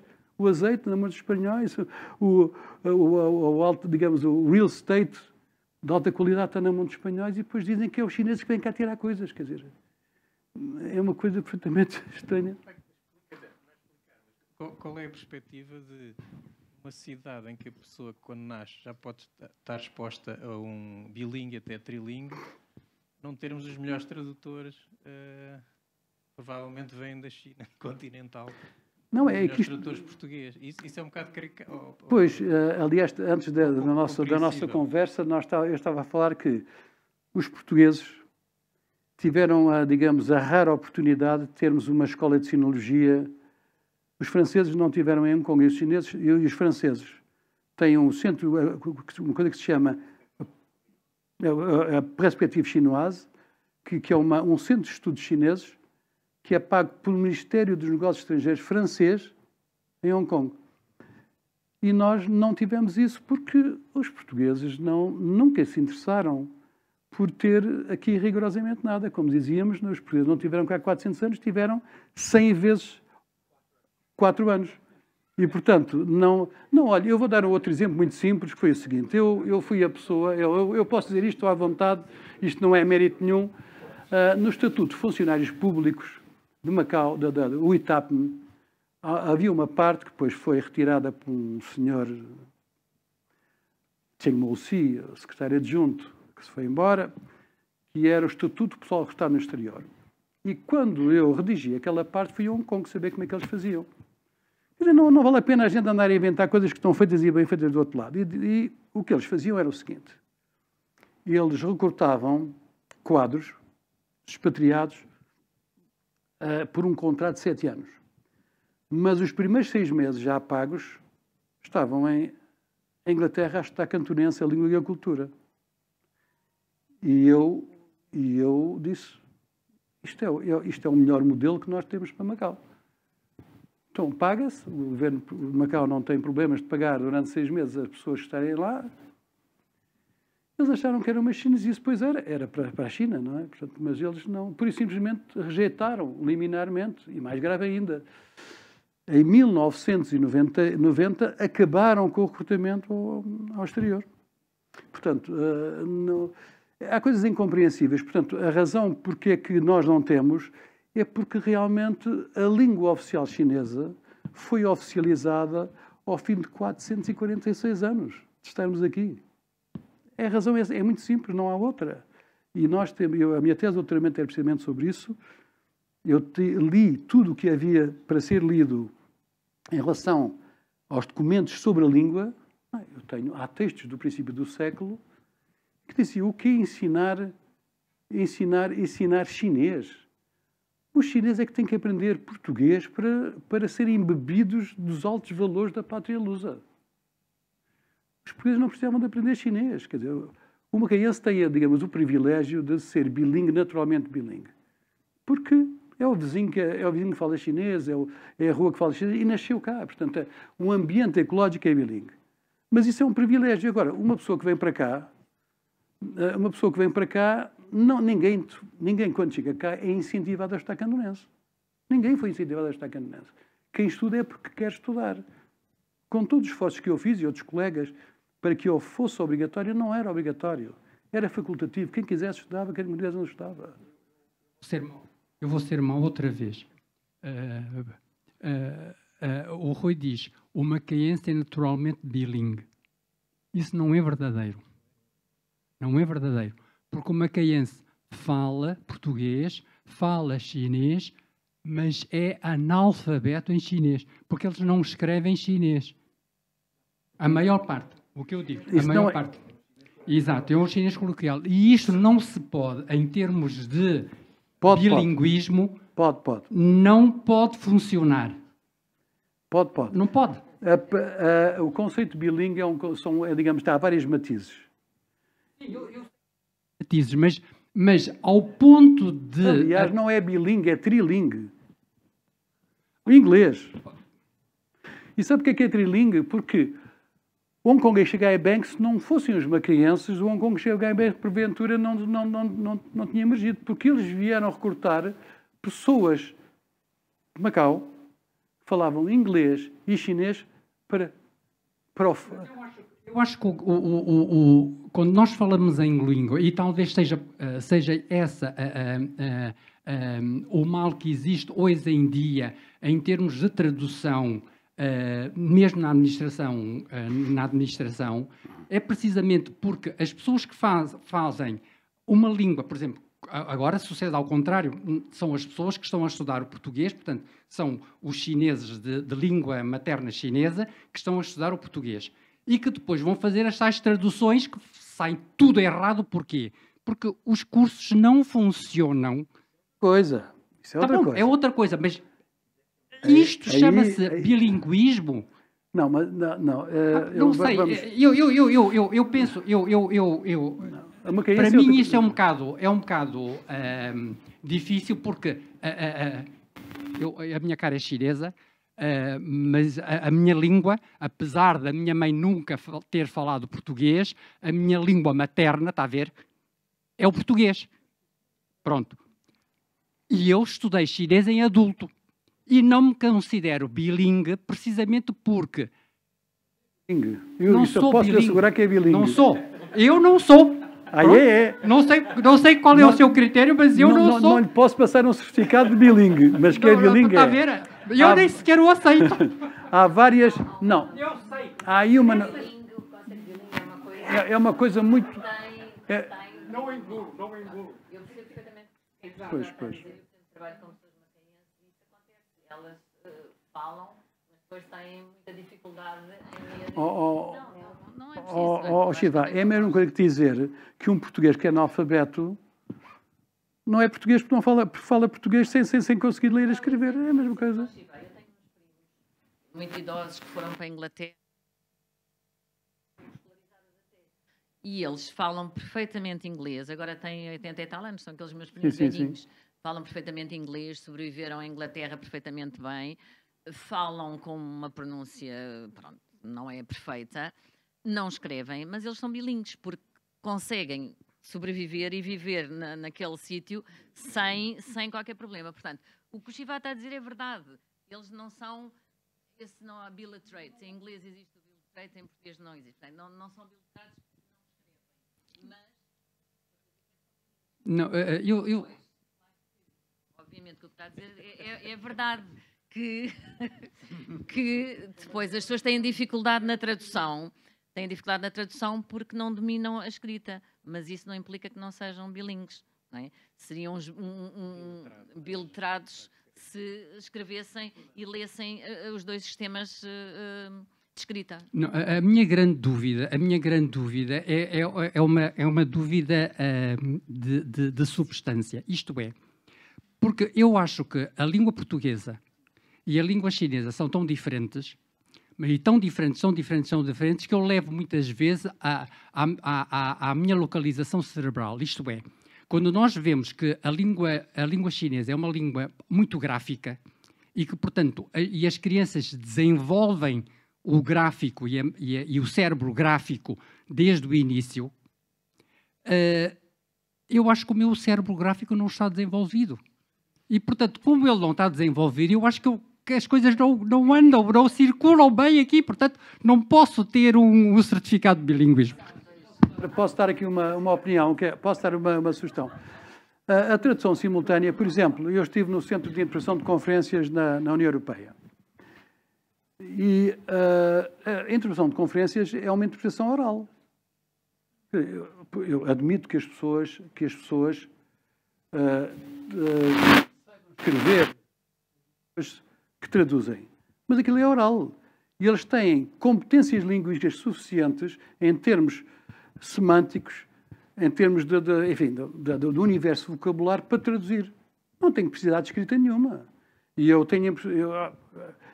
Portanto, eu acho que essa questão é uma questão que se separa um pouco em relação à escrita. Uma pessoa pode não ser muito proficiente na escrita, mas pode ter uma grande competência de oralidade em termos de conhecimentos até de semânticos, de vocabulários, etc. Isso não me parece... e há vários escalões, como a Ana disse, há vários escalões e vários matizes de bilinguismo. Eu não posso considerar ser bilingue chinês-português. Eu falo chinês da rua, mas não posso considerar verdadeiramente bilingue. Se me falarem, por exemplo, sei lá, de Lao Tse e a política qual foi a filosofia de Lao Tse, não consigo falar sobre isso. Não é? Não, há diferentes patamares de bilinguismo. Agora, o macaense que vive em Macau, o macaense que fala português, chinês e inglês, é trilingue. É trilingue. Isso eu não tenho dúvida. Não, isso eu não tenho dúvida. Que é trilingue, tanto que é que convive com a comunidade chinesa, convive com a comunidade portuguesa e convive com a comunidade inglesa. Aliás, a minha família, do século XX, recebia de Hong Kong as revistas que vinham da Inglaterra e que vinham de França, até liam francês e tudo na altura. Portanto, as pessoas falavam inglês naturalmente. A televisão de Hong Kong começou nos finais dos anos 60. E quando eu cheguei a Macau, cheguei em 83, havia televisões onde era só em chinês e inglês. Os miúdos aprenderam o chinês e o inglês, alguns miúdos aprenderam o chinês e o inglês na televisão. E só em 1984, e o grande programa foi no dia dos meus anos, 31 de maio de 84, é que houve televisão de Macau. Portanto, eles já falavam inglês. Aliás, a escola comercial ensinava inglês, não é? E bom inglês. Portanto, isso não é inteiramente verdade. Não é inteiramente verdade. O seu doutor é bilingue.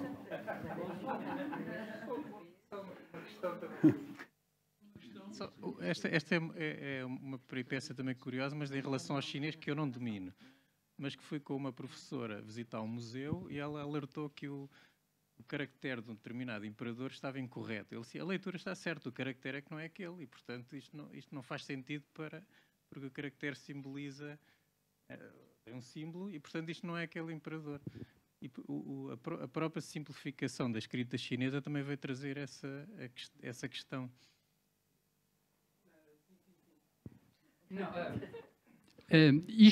Olha, estou eu com a minha outra parte chinesa a funcionar. Algum dos nativos chineses bilingues pode falar sobre isso?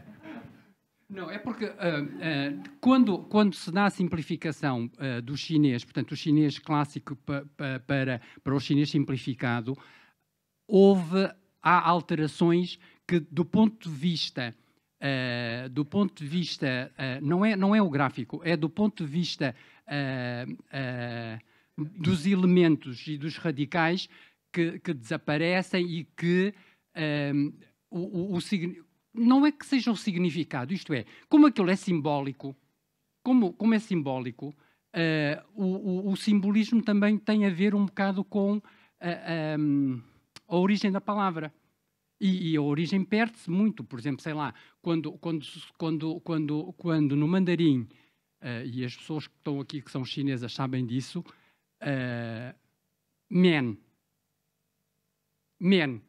que significa cara, e que significa também, no chinês simplificado, a massa, é o mesmo caractere, mas do ponto de vista da escrita complicada, ou da chamada escrita complicada, quando é massa, tem o caractere de massa, e e o outro não tem. Portanto, quando nós vamos ver neste desenvolvimento, do ponto de vista dos radicais e etc., perdeu-se isso. Isso explica-se muito no mandarim e há determinadas... Portanto, quando ele diz aquele caractere não é esse para o imperador, provavelmente porque quando a simplificação se deu, se perdeu alguma raiz. Isso aconteceu, mas pronto. É um bocadinho diferente em relação...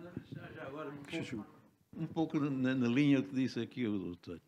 Por exemplo, em Taiwan, eles gozam, quer dizer, com escrita na China continental, Gordon diz que os aviões voam só com uma asa. Os aviões da China. Sim. Por quê? Feiti. O outro tinha duas asas. O Feiti. Só tem um. O mais clássico, o mais clássico se diz da simplificação da escrita é o amor. O caractere amor perdeu o coração. Como é que se pode amar sem coração? Portanto, diz-se muito isso, não é? E, portanto... Pois. Não sei se é terminar. Temos que acabar.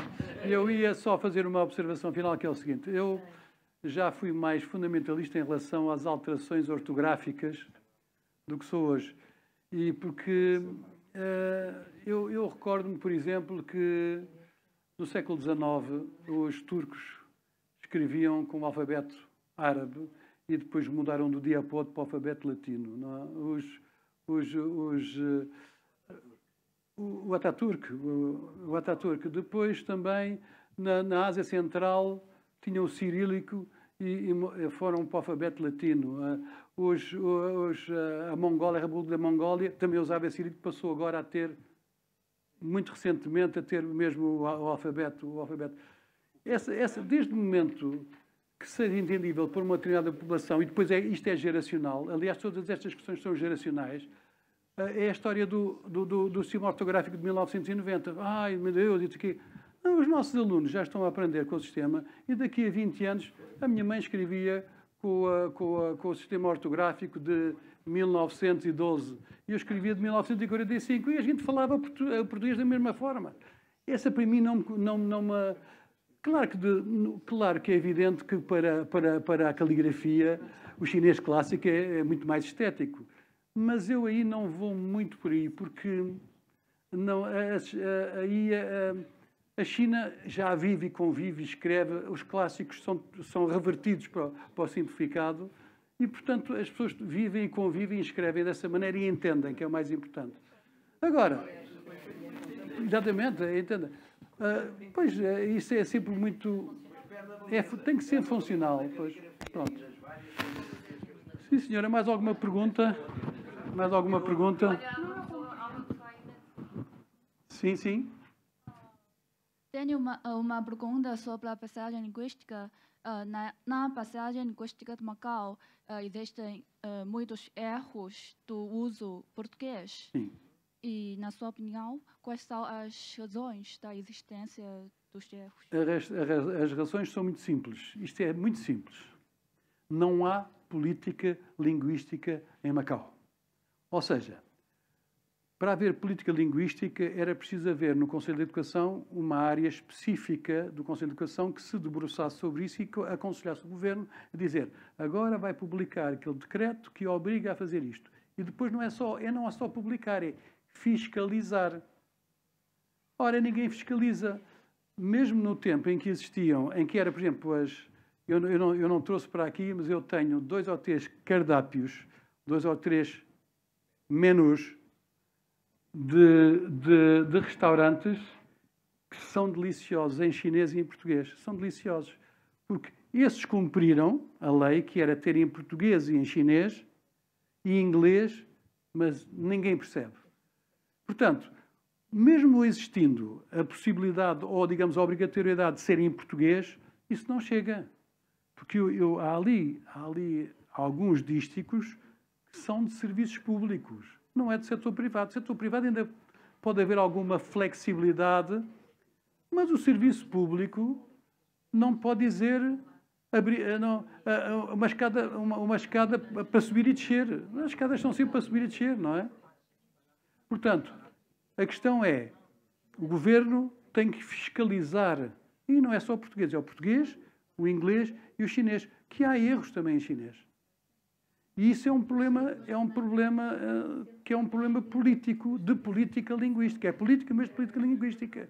E em Macau nunca ninguém se preocupou com isso, nem no tempo da administração portuguesa, e agora também não se preocupa muito com isso. Isto faz-me lembrar uma vez, a primeira...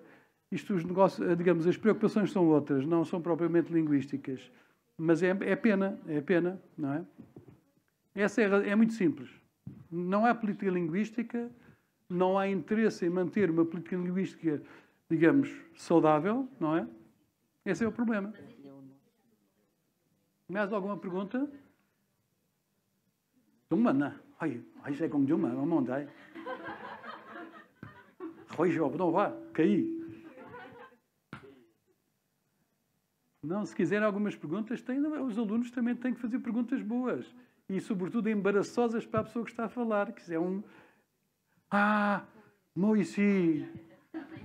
Amanhã há um filme muito interessante, que é um filme cuja peça é de uma autora de Macau, que foi durante muitos anos, e eu penso que ainda, não sei se ainda é, foi jornalista do jornal O Mundo, e eu, enquanto diretor do IPER na altura, e a Ana como diretora do Departamento de Língua, tivemos, digamos, a possibilidade e o interesse de publicar numa edição bilingue português e chinês. Entretanto, isso foi adaptado para cinema. Chama-se Diago.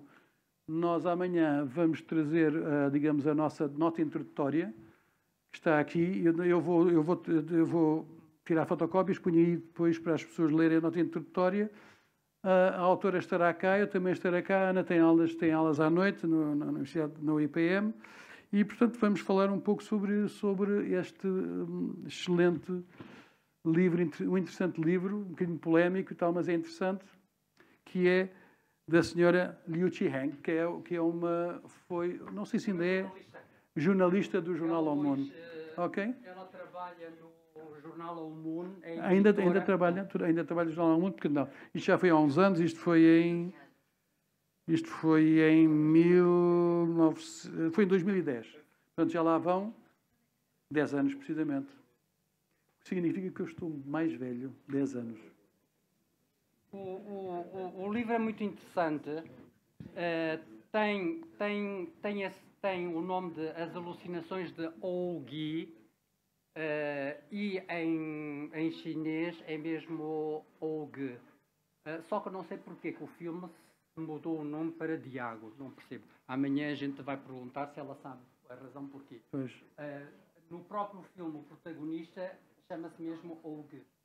Está bem? Ouge. É interessante. Venham amanhã e assistam ao filme. E muito obrigado por todos, ok? Obrigado.